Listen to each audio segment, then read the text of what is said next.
Can you explain a little this? Yeah, my career has taken a very many divergent turns. There's many different ladders that I've got on, but as a child, the whole reason I wanted to be a photographer was for a week like I had last week, or a week like I have with George W. Bush. Being a photographer and being a photojournalist, not a fashion photographer, being a photojournalist gives you an excuse to see life.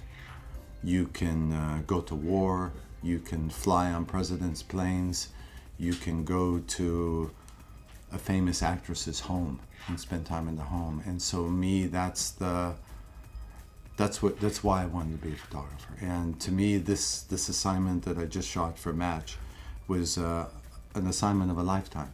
And I approached it as an assignment of a lifetime. I was determined to do the highest standard of work that I could apply to my craft, because I'm going to be given these 4 days with this woman who is, I guess by my standards, probably the most beautiful woman in the world. I had this vision of this kind of like Hitchcock, David Lynch theme of battling with beauty, battling with no longer being a child, but being a woman and being accepted as an actress and a model.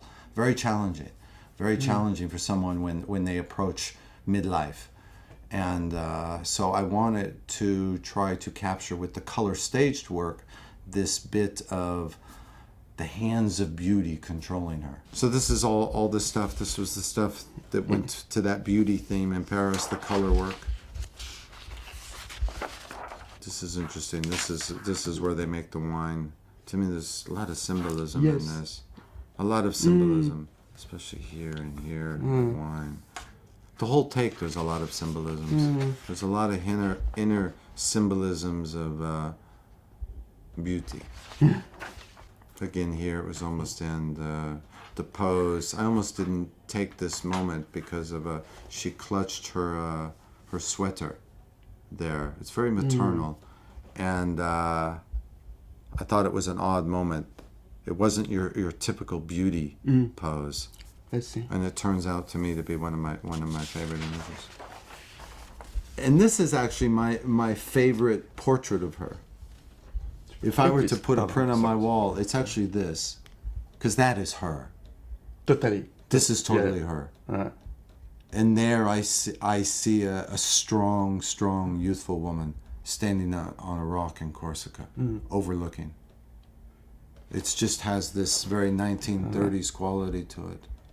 There's no distortion, there's no wide angle, there's no trickery in how you're manipulating the camera. And this is interesting. It was my most difficult shot. It's the first shot I did of her had to do with her. She goes swimming, she has a swimming trainer. And you go into a swimming hall, it's bright and all that. It's like, how am I going to photograph that? And I ended up just having one flash, my assistant with a flash, just walking along her as she swam in the water. And also very iconic. So the first one of this was the first picture I had first to do picture. First start of the morning. Let's start. So I was lucky it worked out because I could show it to her in the camera and she could trust me. Because trust me, I was nervous.